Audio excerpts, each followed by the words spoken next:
There was a rather bigger protest in London last Saturday, as that night's BBC One bulletin reported.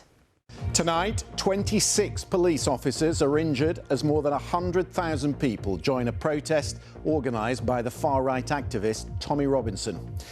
One of London's biggest ever rallies staged by the far right. It ended in violence as Robinson's supporters clashed with police close to a counter-protest. But did that phrase, one of London's biggest rallies staged by the far right, and the coverage as a whole over the weekend, suggest that all or most of those demonstrating were on the far right politically? Gary Mitchell thought so, and thought that was an unfair reflection of the Unite the Kingdom march. Yes, it was organised by Tommy Robinson's far right, but a majority of us were not far right activists, but normal people who have had enough of what we see and hear every day. The only way we could make it known about the illegal immigrants in our country was to march. Angela Sweeney agreed. All I heard was an emphasis on far-right this, far-right that, far-right activist Tommy Robinson. You played down the actual numbers who turned out and exaggerated the so-called attacks on the police and injuries.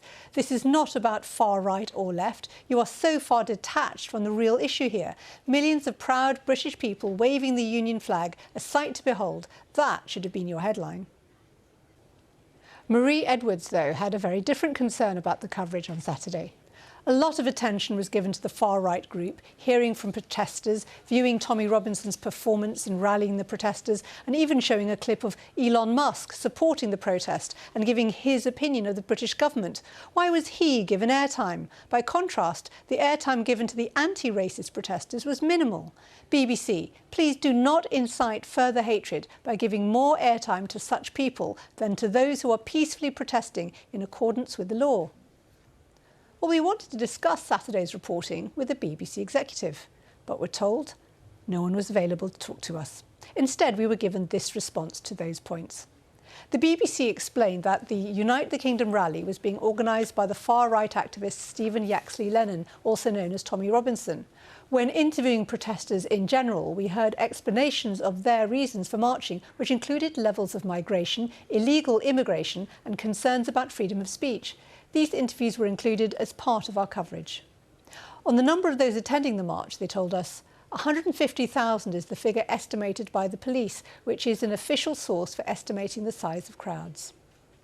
And on the charge that too much was made of the violence and arrests that took place, they added, included in our coverage, we reported on the police presence and behaviours of some of the protesters, as well as the Stand Up to Racism counter-protest, which took place nearby. We had reporters and news crews on the ground who were able to give a first-hand account at what took place during the march. Overall, we consider our coverage of the march was fair and accurate across our news network, and we simply reported the events as they unfolded, which included the numbers of those arrested and the pockets of unrest.